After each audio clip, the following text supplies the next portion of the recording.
Chris के ज़रिए इस हफ्ते के लिए उनके किसी भी प्लान के बारे में कुछ भी नहीं सुना है। जैसा कि हम सभी जानते हैं, कभी भी, कहीं भी, हमें शायद उनका कोई अपडेट मिल सकता है। इस हफ्ते किसी वेबिनार में उन्हें देख सकते हैं। तो बस ध्यान बनाए रखें, अपने बैक ऑफिस में, और जैसे ही हमें उस नज़रिए से कुछ भी पता चलता है, हम आपको ज़रूर सूचित करेंगे, ठीक है? हमेशा की तरह मैं कुछ नया लाने की कोशिश करूंगा, और आज मेरे पास रीइन्वेंट है। तो मैं रीइन्वेंट शब्द का इस्तेमाल क्यों कर रहा हूं?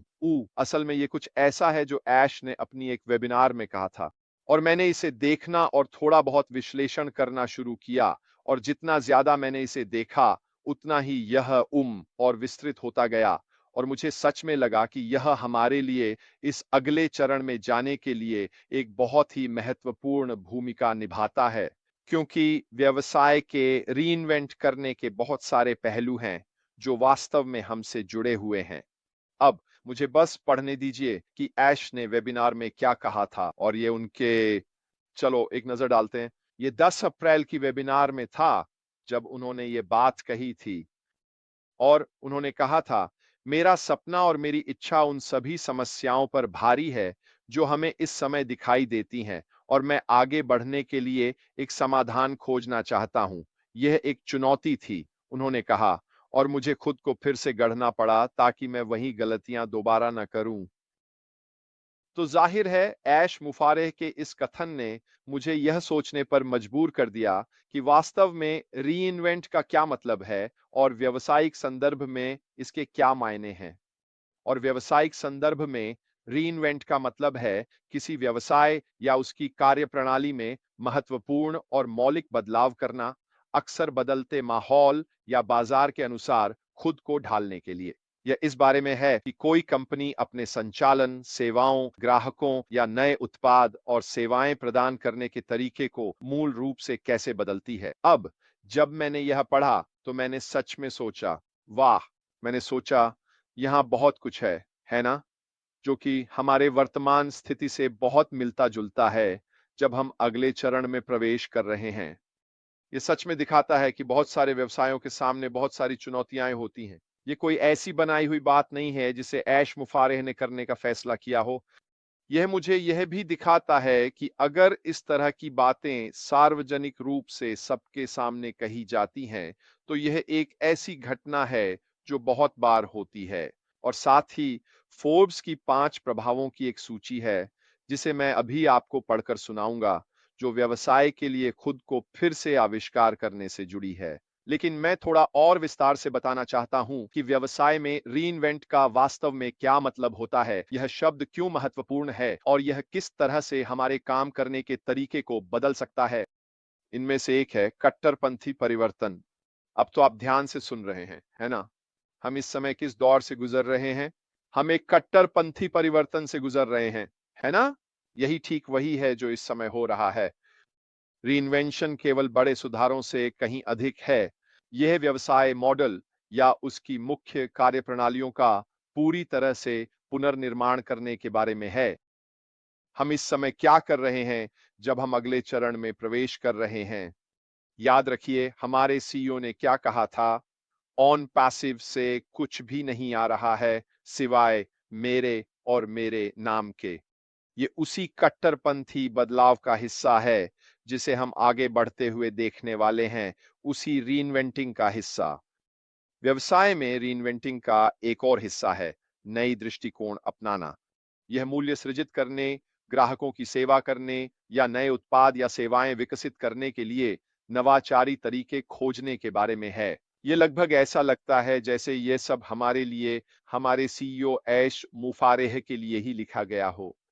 ये सारी बातें जो मैं अभी उद्धृत कर रहा हूं, अगर आप गूगल में रीइन्वेंटिंग व्यवसाय के लिए रीइन्वेंट टाइप करेंगे तो ये सब चीजें सामने आ जाएंगी। मैं ये सब खुद से नहीं बना रहा हूं, जाकर खुद देखिए।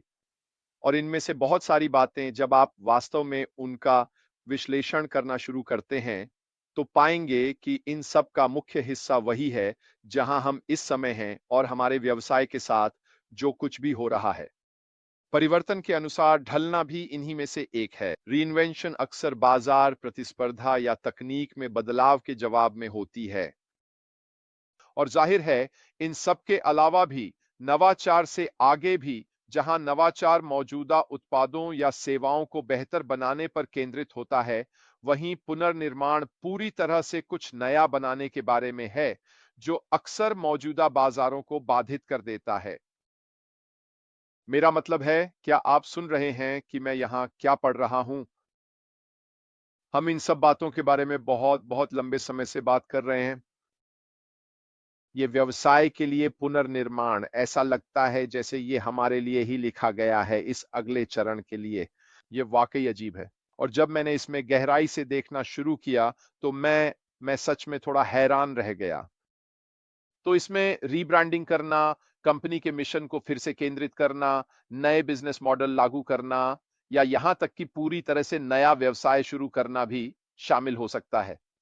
इनमें से हम कौन सा कर रहे हैं, अब मैं सोच रहा हूं।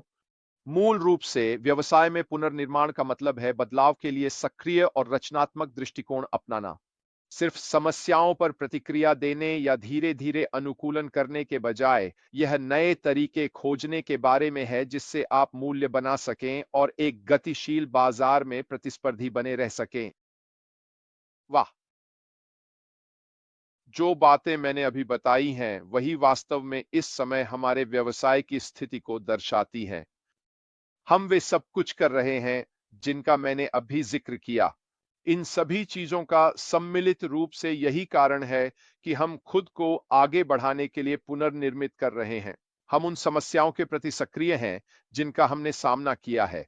और पुनर्निर्माण इसी का एक अभिन्न हिस्सा है कि व्यवसाय ऐसा क्यों करते हैं, क्योंकि उन्हें पुराने ढर्रे से बाहर निकलकर खुद को फिर से गढ़ना पड़ता है ताकि वे वहां पहुंच सकें जहां वे जाना चाहते हैं। ये सारी बातें कही गई हैं। अब फोर्ब्स की बात करें तो हम सभी जानते हैं कि फोर्ब्स क्या है। उनके पास भी पुनर्निर्माण को लेकर कुछ अच्छी समझ है और उन्होंने कहा है कि अपने व्यवसाय को फिर से गढ़ने के 5 तरीके हैं। इसमें कहा गया है कि इंटरनेट पर अपनी उपस्थिति को और मजबूत करें।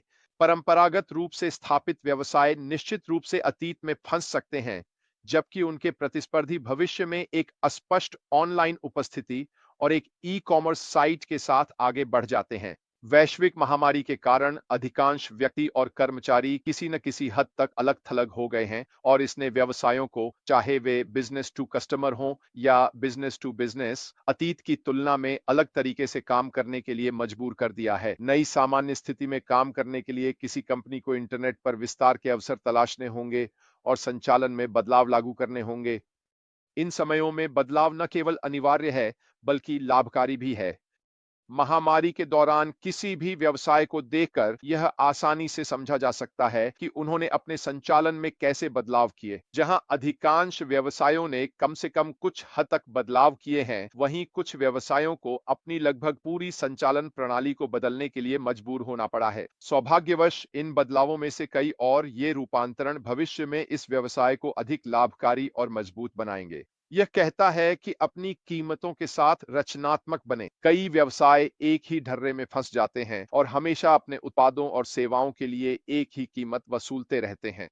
हालांकि कीमत स्थिर रहने की आवश्यकता नहीं है। बिक्री के लिए छूट वाली कीमतें हो सकती हैं।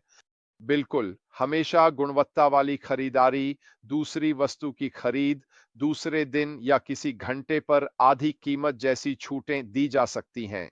दूसरी ओर अलग-अलग उत्पादों और सेवाओं के लिए प्रीमियम मूल्य भी लिया जा सकता है। यह कहता है कि कम सेवा प्राप्त करने वाले बाजारों की पहचान करें और उन्हें लक्षित करें। कहना आसान है, करना मुश्किल, लेकिन छोटे व्यवसायों के लिए जो ऐसे कम सेवा प्राप्त बाजार ढूंढ सकते हैं, उनके लिए शानदार अवसर इंतजार कर रहे हैं। उस बाजार की जरूरतों को जानें और फिर यह तय करें कि उन जरूरतों को सबसे अच्छे तरीके से कैसे पूरा किया जा सकता है। एक छोटा व्यवसाय अपने मुख्य लक्षित बाजार को बनाए रखते हुए नए बाजारों में विस्तार कर सकता है, जिससे एक अनूठा स्थान बनता है। मुझे पूरी तरह विश्वास है कि अगले चरण में जो होने जा रहा है, वह वही विशेष बाजार होगा जो कोई और नहीं कर रहा है। और मुझे लगता है कि यही हमारी सबसे बड़ी ताकत बनने वाली है, जो हमें भीड़ से अलग खड़ा करेगी। अपनी कंपनी का नाम और साइन बोर्ड अपडेट करें। यही वह है जो फोर्ब्स कर रहा है और आपके व्यवसाय को फिर से स्थापित करने के लिए कह रहा है। हाँ, कभी-कभी नाम बदलना और हस्ताक्षर सिग्नेचर बदलना भी जरूरी हो सकता है। क्या व्यवसाय का नाम और साइन बोर्ड असल में ग्राहकों को यह बताते हैं कि यह व्यवसाय कौन से उत्पाद या सेवाएं प्रदान करता है? निष्ठावान ग्राहक तो जानते होंगे, लेकिन नए ग्राहकों का क्या?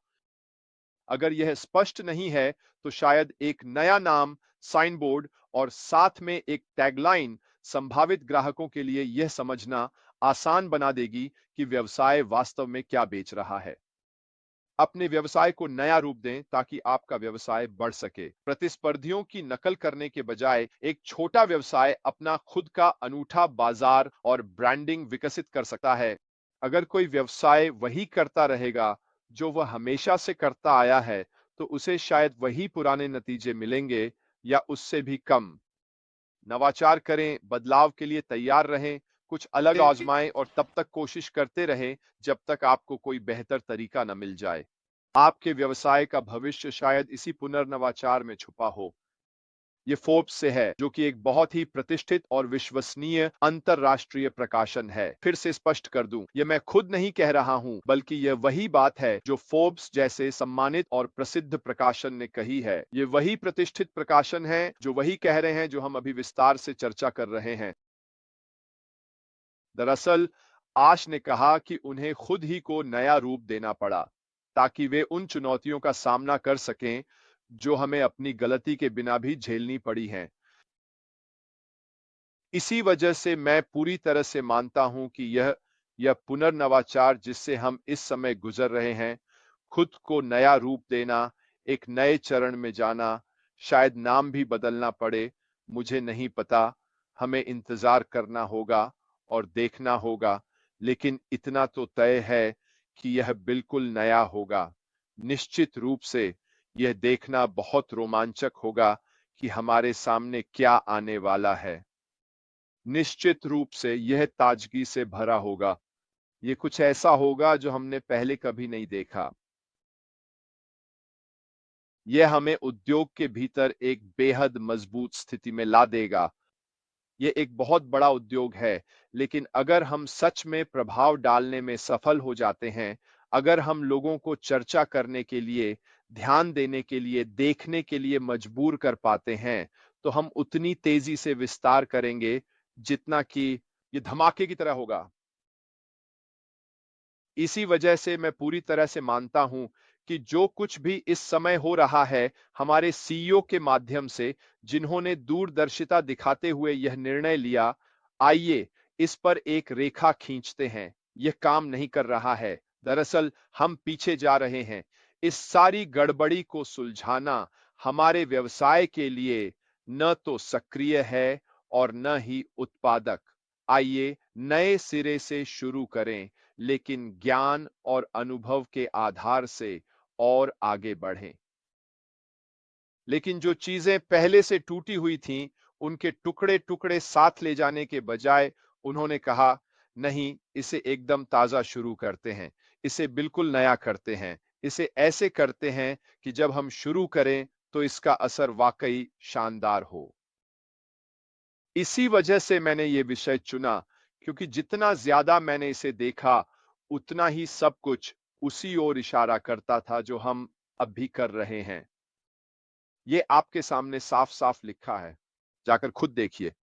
ये सिर्फ रेड फर्न कुछ शब्द गढ़ नहीं रहा है, न ही मैं यह दिखाने की कोशिश कर रहा हूं कि हमारे सीईओ सही हैं। मैं इसमें जरा भी कुछ अपनी तरफ से नहीं जोड़ रहा हूं। गूगल में टाइप करें, व्यवसाय में या एक व्यवसाय के रूप में पुनर्नवाचार। इनमें से कोई भी शब्द डालें और आपको बिल्कुल वही परिणाम मिलेंगे। असल में लीजिए ये रहा। देखता हूं क्या मैं इसे चैट में डाल सकता हूं ताकि आप सब इसे देख सकें। मुझे नहीं पता कि मैं ये सीधे गूगल से कर सकता हूं या नहीं। उम व्यवसाय में पुनर्नवाचार का अर्थ, यही मैंने किया और